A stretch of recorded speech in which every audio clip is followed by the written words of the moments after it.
Selamat datang lagi di minggu ke-9 di di video ketiga ya, jadi saya potong-potong kecil-kecil. Eee, saya kembalikan kodenya dari awal, kita akan belajar fungsional programming. Jadi iya, kita hapus sampai di sini. Oke, jadi modular programming, itu kita bisa bagi jadi 4. Ilustrasinya gini. Eee, Teman-teman, saya pikir semuanya, pernah belajar matematika, entah paham entah nggak paham, pastinya sudah pernah belajar matematika ya. Kita, eee, sedikit banyak ya, tapi kalau di kuliah ada pelajaran matematika ya, matematika 1, matematika 2. Saya nggak tahu di SI itu ada berapa banyak matematika. Tapi ketika di matematika juga ada yang namanya fungsi, yang biasanya dilambangkan dengan lambang F. Bentar, saya pakai pen. Nah, jadi saya mulai menerangkan dengan pen.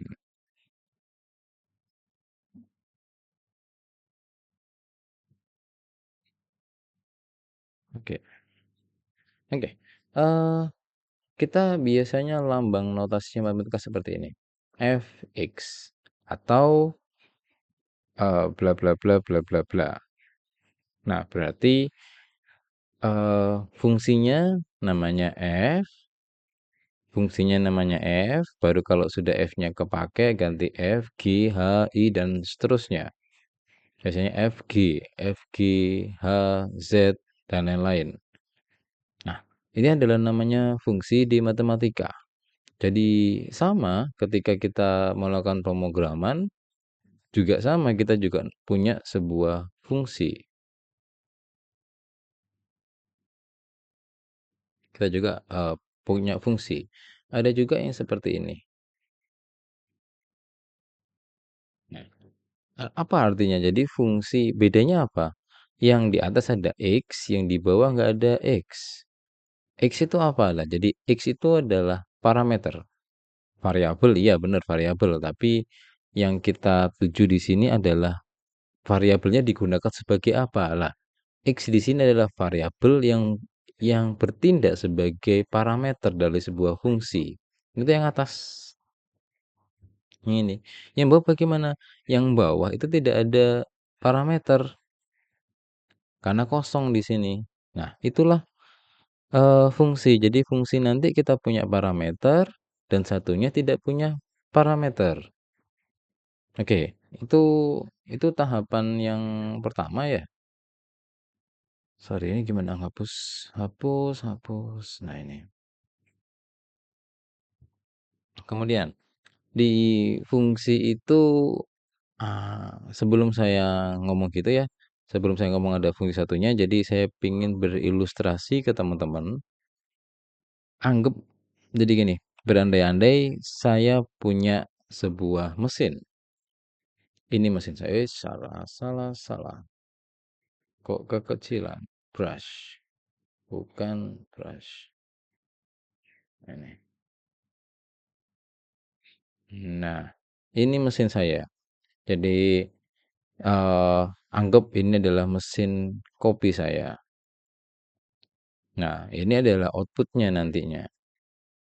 Karena saya keseringan, misalkan saya adalah penjual kopi, tiap hari saya menakar kopi, saya grinder kopi, saya nimbang kopi, kemudian press kopi, jadi lebih cepat kalau saya punya sebuah mesin. Nah, saya bikinlah sebuah mesin, mesin kopi.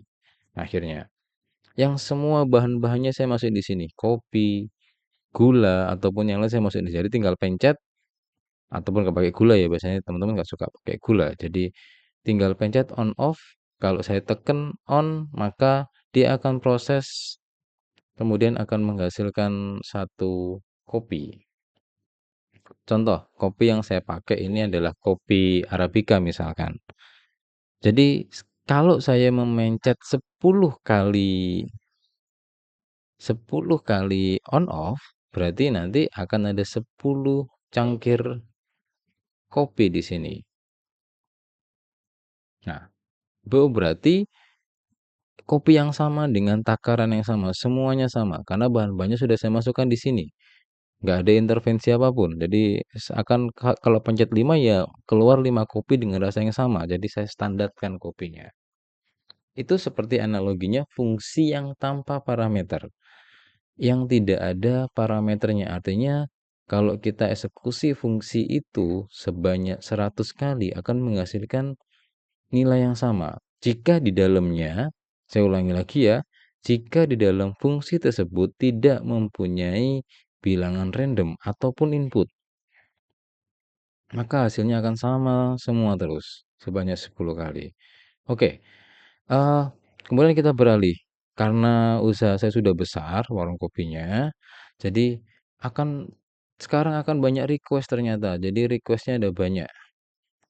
Ada yang minta kopi gayo, ada yang minta kopi robusta dari Bali, dari sini, dari Afrika, dari Brasil mungkin, dari teman-teman yang lain, dari tempat-tempat kopi yang lain.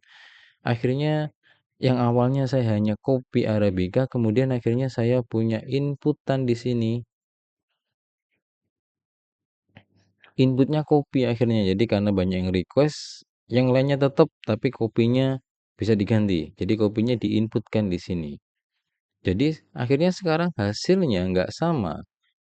Kopi yang tadi saya pencet 10 kali akan keluar kopi Arabica dengan rasa yang sama. Sekarang enggak, sekarang tergantung kopinya. Kalau kopinya Robusta, ya keluarnya kopi Robusta. Ini ya, Americano dengan rasa Robusta. Jadi kalau saya pakai kopi Brasil, ya akhirnya ketemu Americano yang rasa Brasil. Jadi tergantung dari parameter. Nah, ini seperti kayak fungsi tadi, ini adalah parameter. Nah, ini adalah kopinya. Mungkin nanti ada tambahan gula, mungkin ada tambahan susu. Jadi akhirnya rasanya berubah-berubah tergantung parameternya. Jadi sebuah fungsi ketika punya parameter, maka hasilnya itu tergantung parameter yang kita masukkan, tergantung value yang kita masukkan. Jadi kopinya macam-macam ya kalau kita analoginya kopi seperti ini.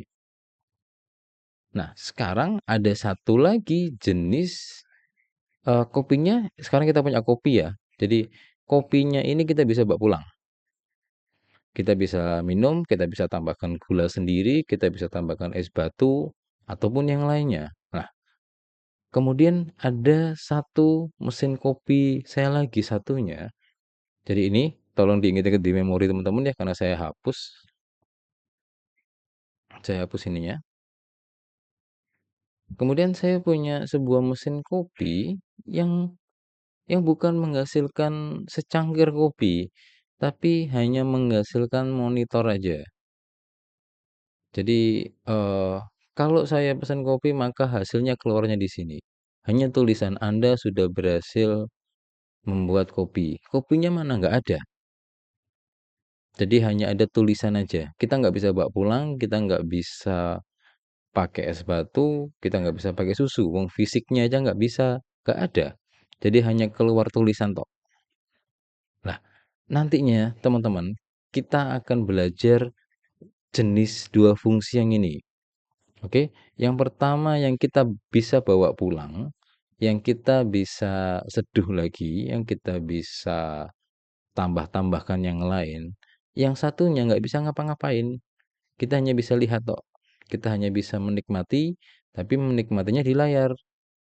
Jadi mungkin ada monitor, ini kopi Anda. Jadi hanya ada di monitor toh, nggak bisa ngapa-ngapain. Nah, dua fungsi itu, yang satunya yang kita bisa bawa pulang itu disebut return. Yang mempunyai return. Yang satunya berarti non-return. Kalau return tip ada namanya tipe data. Kalau ini namanya void. Nah, habis ini baru kita Habis ini baru kita akan ngoding. Seperti apa return, seperti apa void. Jadi diingat-ingat, jadi di sebuah fungsi itu bisa yang kita bawa pulang, kita bisa olah lagi hasil kopinya ya, hasil fungsinya. Ada satu lagi yang kita nggak bisa ngapa-ngapain. Satu fungsi itu yang menggunakan void, yang tidak ada return, yang kita nggak tahu mau ngapain itu hasilnya. Cuma dilihat tok.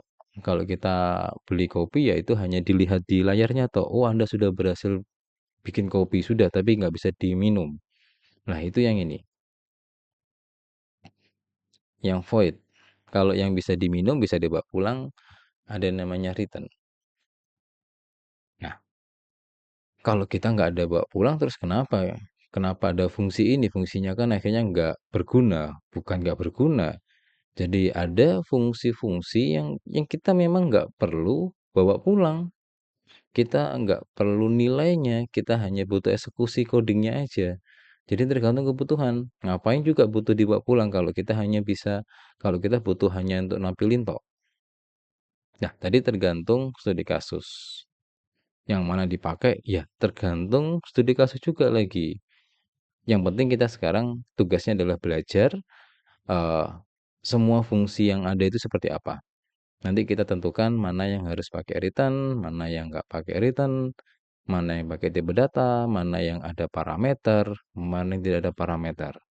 Oke, jadi videonya kita berhenti dulu di sini, biar nggak terlalu panjang. Nanti kita ketemu lagi langsung ke masalah teknis codingnya. Jadi saya belum masih nyentuh coding. Habis ini di video berikutnya kita langsung coba ngoding semua fungsi yang tadi saya terangkan. Oke, terima kasih.